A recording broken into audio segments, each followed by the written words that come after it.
ప్రియమైన దేవుని సంగమా, ప్రభు నామమున మీ అందరికీ ప్రత్యేకమైన వందనాలు తెలియజేస్తున్నాం.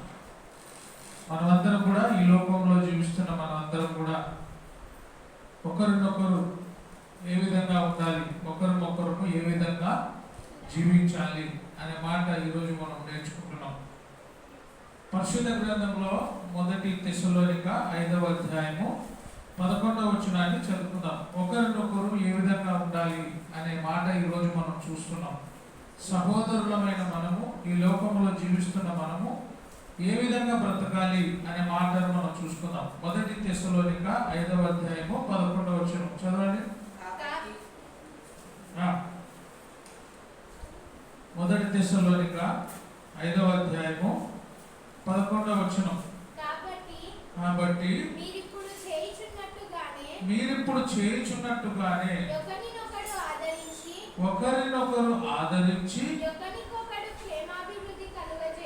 ఒకరినొకరు క్షేమాభివృద్ధి కలుగచేయుడి. Thank you. ఒకరినొకరు ఆదరించి ఒకరినొకరు క్షేమాభివృద్ధి కలుగచేయుడి. ఈ లోకంలో జీవిస్తున్న మనము ఒకరినొకరు ఏం చేసుకోవాలి? ఆదరించుకున్నాలి. ఒకరి కష్ట దుఃఖములందు ఒకరు ఆదరణ కలుగజేసుకోవాలి. ఆదరణ ఇచ్చేది ఎవరంటే మనుషుల కంటే ఎక్కువగా ఆదరించేది దేవుడు. కాబట్టి దేవాది దేవునికి దగ్గరగా ఉండే మనం కూడా ఏం నేర్చుకోవాలో? ఆదరణ కలిగిన మనసును కలిగి ఉండాలి. అందుకే ఒకరినొకరు ఆదరించి ఒకరినొకరు క్షేమములో అభివృద్ధి కలుగజేయండి. క్షేమములో అభివృద్ధి. ఎవరైనా అన్ని విషయాల్లో అభివృద్ధి చెందుతున్నప్పుడు, క్షేమంలో వర్ధిల్లుచున్నప్పుడు వాళ్ళని చూసి మనం ఏం చేయాలంటే సంతోషించి ఇంకా వారి క్షేమం కోసం మనము ప్రార్థన చేయాలి. కానీ ఒకరు అభివృద్ధి చెందుతున్నప్పుడు, ఒకరు దేవునిలో ఆశీర్వదించబడుతున్నప్పుడు వారిని చూసి మనము కృంగిపోకుండా ఇంకా వారి కోసం మనం ఏం చేయాలా? ప్రార్థన చేయాలి. అందుకే ఇక్కడ చక్కగా దేవుని మాట రాయబడింది. ఒకరినొకరు ఆదరించి ఒకరినొకరు క్షేమాభివృద్ధి కలుగజేసుకొనుడి. క్షేమంలో అభివృద్ధి కలిగి ఉండాలి. అదే తెస్సలోనిక 4వ అధ్యాయం 18వ వచనంలో ఒకరినొకరు ఆదరించుకోవాలి అంటారు. ఒకరినొకరు ఆదరించుకొనుడి. ఆదరించుకొనుడి, ఆదరణ కలిగి ఉండాలి. నేనే మిమ్మును ఓదార్చువాడను, నేనే మిమ్మల్ని ఆదరించువాడను అని దేవుని మాట చెప్తుంది. ఆదరణను, ఓదార్పును, ఫలాన్ని ఇచ్చేది దేవుడు మాత్రమే.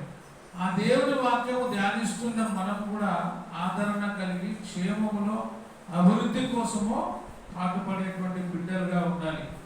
ఎబ్రీయులకు రాసిన పత్రిక 10వ అధ్యాయము 24వ వచనంలో చదువుకున్నట్లయితే ఒకరినొకరు సత్కార్యములు చేయుటకు పురికొల్పబడాలి అంటారు.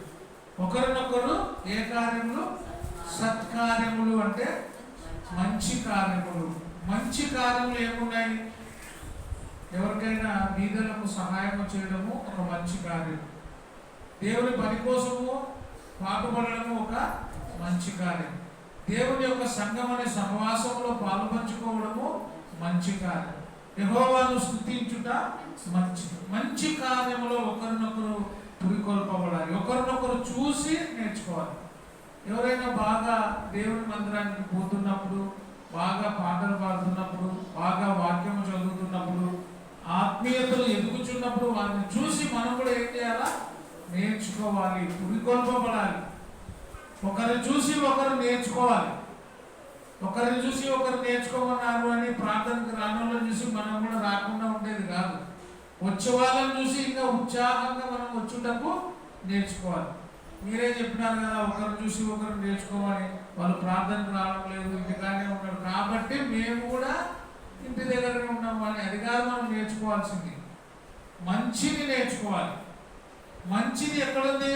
దేవుని యొక్క గ్రంథంలో మంచి ఉంది. అందుకే ఒకరినొకరు సత్కారములు చేయుటకు పురికొల్పబడాలి అంటారు.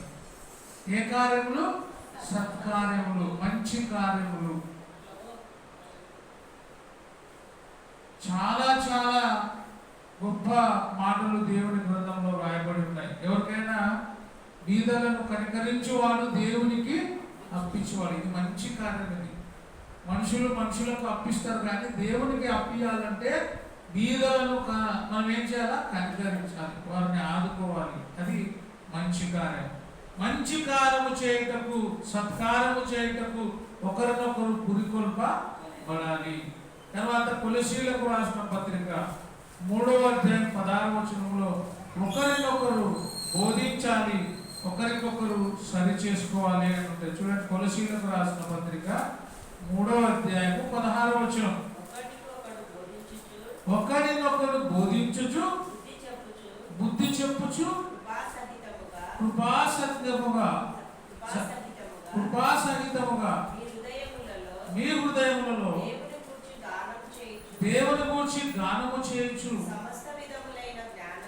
సమస్త విధములైన జ్ఞానముతో క్రీస్తు వాక్యమును మీలో సమృద్ధిగా నివసింపనీయుడి. ఏది ఉండాలా మనలో? క్రీస్తు వాక్యము సమృద్ధిగా నివసింపజేయాలి. మనలో నివాసం చేసేది ఏమి? క్రీస్తు వాక్యం ఉండదు. మనలో ఏముంటాయి? శరీరాశ, నేత్రాశ, జీవపు డంబం, ఇవి ఉంటాయి. ఇవి తీసేసి ఏముండాలా? క్రీస్తు వాక్యమునకు మనము సమృద్ధిగా మన హృదయంలో నివాసమును చేసుకోవాలి. ఒకరినొకరు బోధించుకోవాలి. ఎప్పుడైనా మనం తప్పిపోతుంటే, క్రమమైన నడవడికలు లేకపోతే వాక్యము ద్వారా ఒకరినొకరు ఏం చేసుకోవాలా? సరి చేసుకోవాలి. ఒకరినొకరు బోధ చేసుకోవాలి. ఒకరినొకరు జ్ఞానముతో ముందుకి పోవాలి. ఎవరు ఈ ప్రపంచంలో జ్ఞానం గలవారు ఎవరు కూడా లేరు. ఒకవేళ నేనే జ్ఞానవంతుని, నేనే గొప్పవాణి అనుకుంటే అది యోగ్యమైనది కాదు.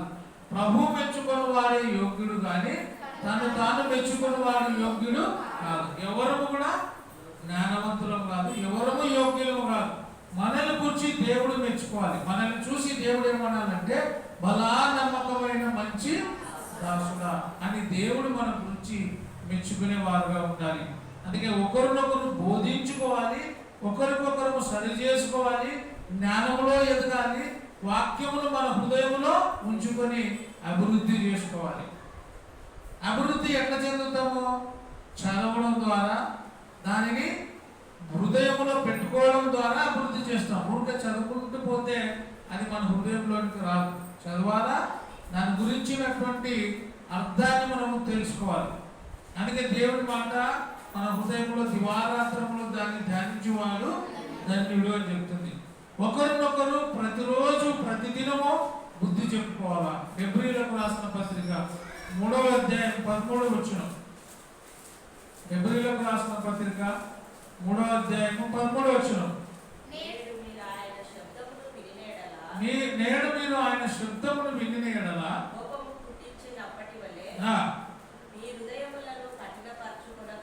మీ హృదయములను కఠినపరచుకొనకూడని ఆయన చెప్పాను కనుక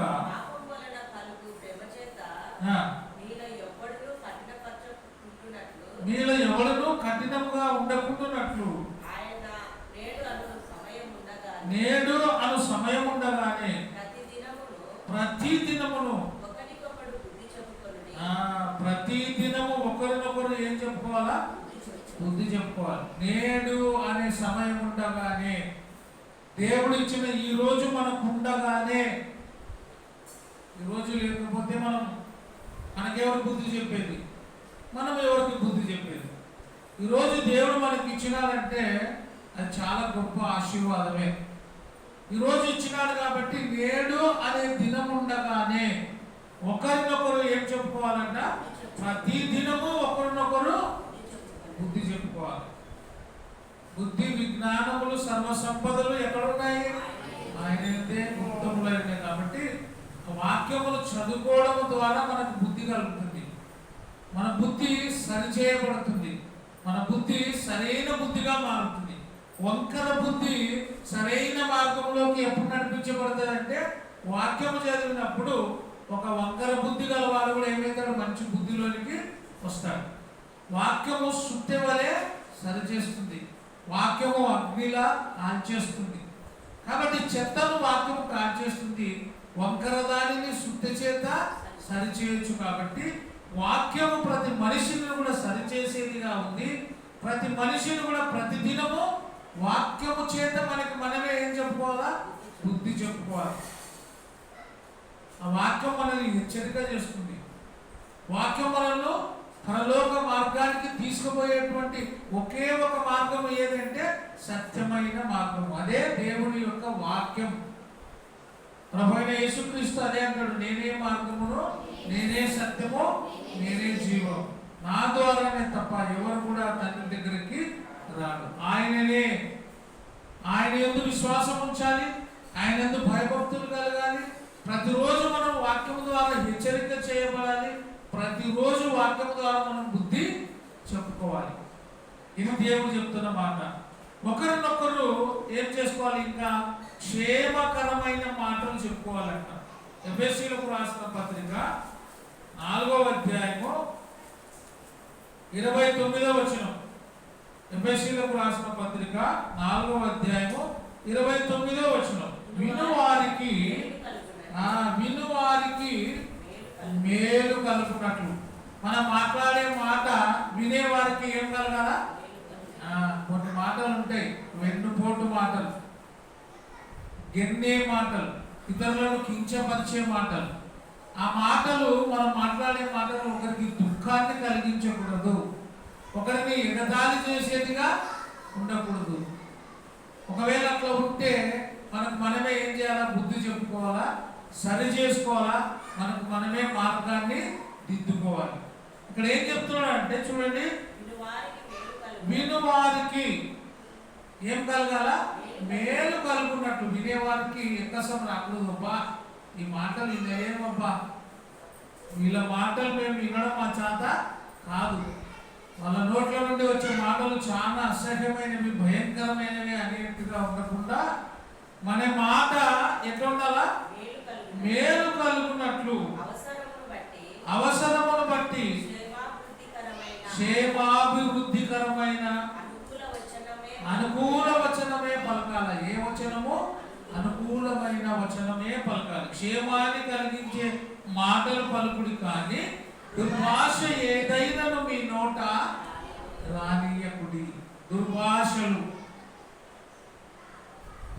మనకు తెలిసిన భాష అవి ఇంగ్లీషు, తెలుగు, హిందీ, మలయాళం, కన్నడం అని ఈ భాష ఆ భాష అంట దుర్భాష. ఇది కూడా ఒక ఫారిన్ లాంగ్వేజ్ అన్నమాట. దుర్భాషలు ఆడుతోడు కూడా ఒక దేశానికి చెందినోడు. అది ఆ దేశము సైతాన్ దేశం. అప్పుడు ఏం చేయాలా? దుర్భాషలు ఆడుతానికి ఏం చేయాలా? సైతాన్కు మారదే అనాల. సైతాన్కు మారదే అంటే ఏం చేస్తారు? పాపం రియాలు పట్టవు. కానీ ఎవరైనా పాపము కొంచెం అటు ఇటు ఏదైనా తిక్క మాట్లాడితే ఫస్ట్ వచ్చేది ఏం వాళ్ళకి ఆలోచన దేయంగానే పట్టిందేమో అని. అప్పుడు ఏం చేస్తారు? సైతాన్కు మారే అంటే పాపం బాగుండాలని కొట్టి ఏం చేస్తారు?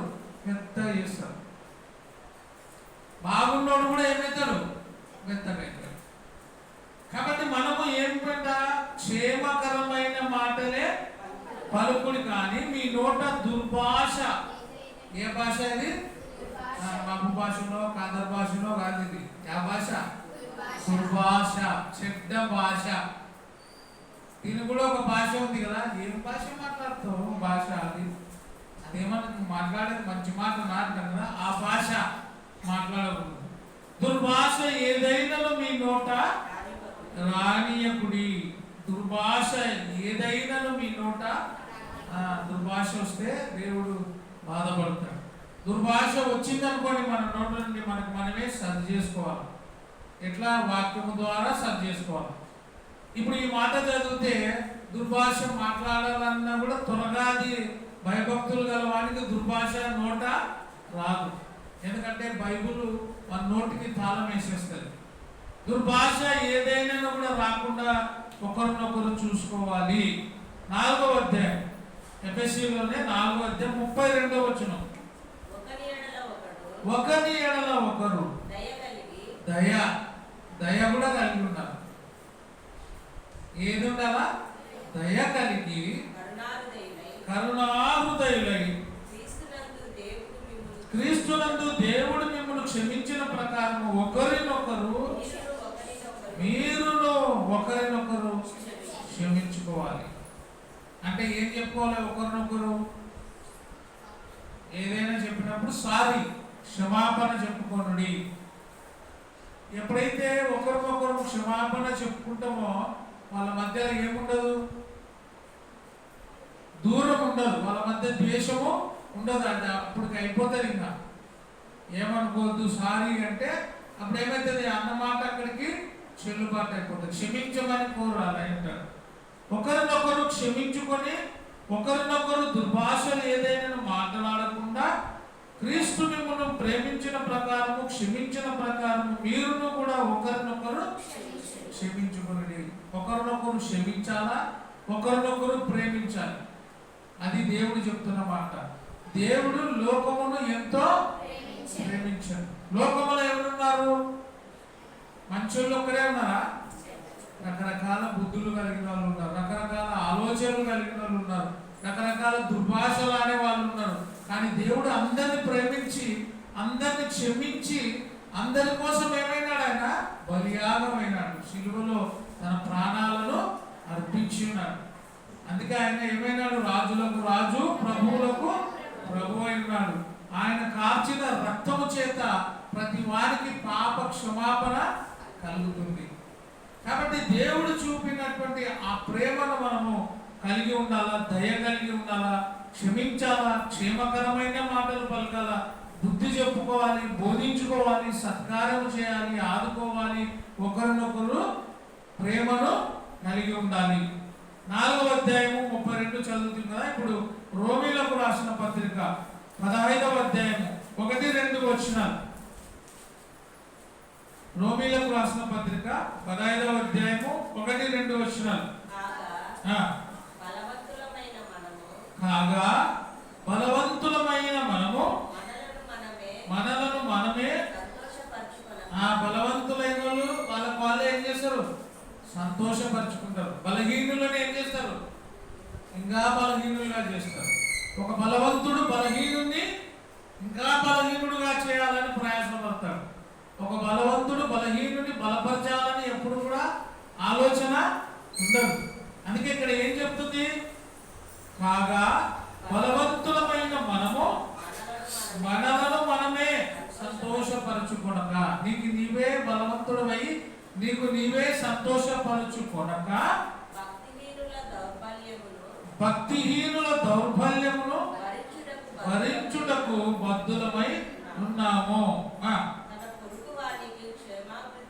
తన పొరుగు వానికి క్షేమాభివృద్ధి కలుగునట్లు మనలో ప్రతివాడు మేలైన దాని యందు అతని సంతోషపరచవలెను. మేలైన దాని యందు అతనిని సంతోషపరచాలి. అంటే ఒకడు దుఃఖంలో ఉన్నప్పుడు వాడిని మనం ఏం చేయాలా? సంతోషపరచాలి. ఏది సంతోషం ఇస్తుంది? మందు సంతోషం ఇస్తుంది కదా. కొంతమంది చెప్తారు, ఏం బాధలు ఉన్నందుకు కొంచెం ఉపశమనం కోసం నేను ఏం చేసిన? డ్రింక్ చేసిన. మన వాళ్ళు చాలా మంది కూడా రాత్రి అయితేనే లోటలు పట్టుకొని పోతుంటారు, ఎవరు గుర్తుపట్టకుండా చెంబు పట్టుకుపోతుంటారు, బాగలు పట్టుకుపోతుంటారు. అడుకోలే అనుకుంటే మనం, కానీ దాంట్లో వచ్చేది ఆలోచన పోయేటప్పుడు ఉత్తైకి పోతే వచ్చేటప్పుడు నీళ్ళు వస్తాయి. మళ్ళీ నీళ్ళు పోకుండా కూడా చిన్నపిల్లలతో కూడా పంపిస్తుంటారు అబ్బాయి. వీళ్ళ బదులు వాళ్ళు కొంచెం రుచి చూస్తారు. ఇంకా అది కానీ నచ్చితే నీళ్ళు కూడా కంటిన్యూ అవుతారు. అవన్నీ క్షేమాభివృద్ధిని నీకు కలగజేయవు. ఏది క్షేమాభివృద్ధి కలగజేస్తుంది? దేవుని మాట, దేవుని వాక్యము నీకు క్షేమము. కృపాక్షేమములే నా వెంట వచ్చును అంటాడు. ఆయన కృపాక్షేమములు మన వెంట రావాలంటే మనం ఏం చేయాలి? ఆయనను ప్రార్థన చేయాలి. ఆయన ప్రార్థన ఆలకించు దేవుడు. కాబట్టి మనం ప్రార్థన చేయాలి. మనలో ప్రతివాడును మేలైన దాని యందు అతనిని సంతోషపరచవలను. మేలైనది ఏది? దేవుడి వాక్యం వినడమే మేలైనది. ఆ మేలైన దాని దగ్గరకు తీసుకురావాలా. దప్పికొన్న వాడిని ఎక్కడ తీసుకురావాలా? నీళ్ళ దగ్గరకు తీసుకురావాలి. దుఃఖంలో ఉన్న వాడిని దేవుడి దగ్గరకు తీసుకురావాలి. అప్పుడే వాడి దుఃఖం పోతుంది.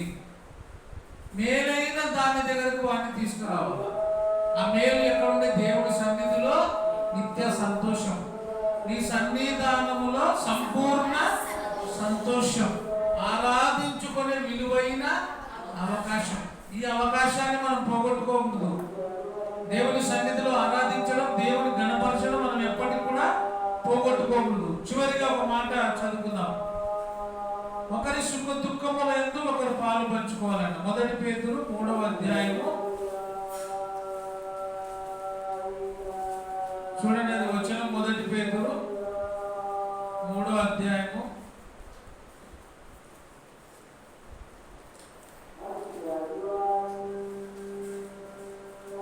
దొరికింద వచనం. 1 పేతురు 3వ అధ్యాయము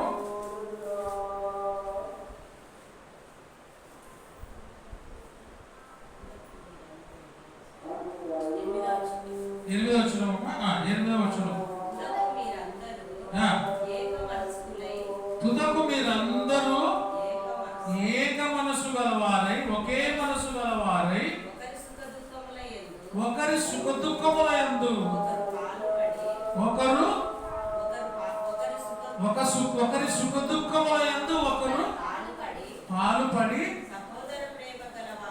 సహోదర ప్రేమ గలవారును కరుణాచిత్తులను వినయ మనస్కులనై ఉండుడి. ఒకరి సుఖ దుఃఖముల యందు మనం ఏముండాలా? పాలు పంచుకోవాలి. సుఖం మనం ఎక్కువగా దుఃఖములోనే కాకుండా సుఖములో బాగా పాలు పంచుకుంటాం, సంతోషములు. దుఃఖములో కూడా మనము పాలు పంచుకోవాలి. దుఃఖములో ఉండే వారి కోసం ప్రార్థన చేయాలి. బాధలో ఉండే వారి కోసం దేవుణ్ణి ప్రార్థన చేయాలి. నీ సహోదరుల కోసము, సహోదరుల కోసము, నీ బంధువుల కోసము, అధికారుల కోసము, అధిపతుల కోసము, దేశం అంతటి కోసము దేవుడు ఏం చేయమన్నాడు? ప్రార్థన చేయాలి. ప్రార్థన చేస్తే ప్రార్థననే మనల్ని నడిపిస్తుంది. ప్రార్థననే మన సుఖ దుఃఖములంతా అది మనకు తోడుగా ఉంటుంది. ప్రార్థన అనేది చాలా విలువైనది. ఆ ప్రార్థన మనం కలిగి ఉంటే మన సుఖములో దుఃఖములో ప్రార్థన అనేది మనకి తోడుగా ఉంటుంది. అందుకే కీర్తన 42:8 పగలంతా కూడా ఏముంటది? అయినను పగటి వేళ యెహోవా తన కృప కలుగా ఆజ్ఞాపించును, రాత్రి వేళ ఆయనను గూర్చిన కీర్తనయు, నా జీవదాత అయిన దేవుని గూర్చిన ప్రార్థనయు నాకు తోడుగా ఉండును. సుఖ దుఃఖముల యందు తోడుగా ఉండేవి ఏమంటే కృప, కీర్తన, ప్రార్థన. ఇవి నిరంతరం మనము కలిగి ఉండి ఒకరి ఎడల ఒకరు ప్రేమ కలిగి, ఒకరినొకరు ఆదరించుకొని, ఒకరినొకరు క్షమించుకొని, ఒకరి బలహీనతలను మనము పాలు పంచుకొని ముందుకు కొనసాగితే ఇంకా ఆత్మీయతలో దినదినము బలపడుతామని వాక్యం ద్వారా తెలియజేస్తూ ముగిస్తున్నాను. అందరికి వందనాలు. ప్రార్థన చేసుకుందాం.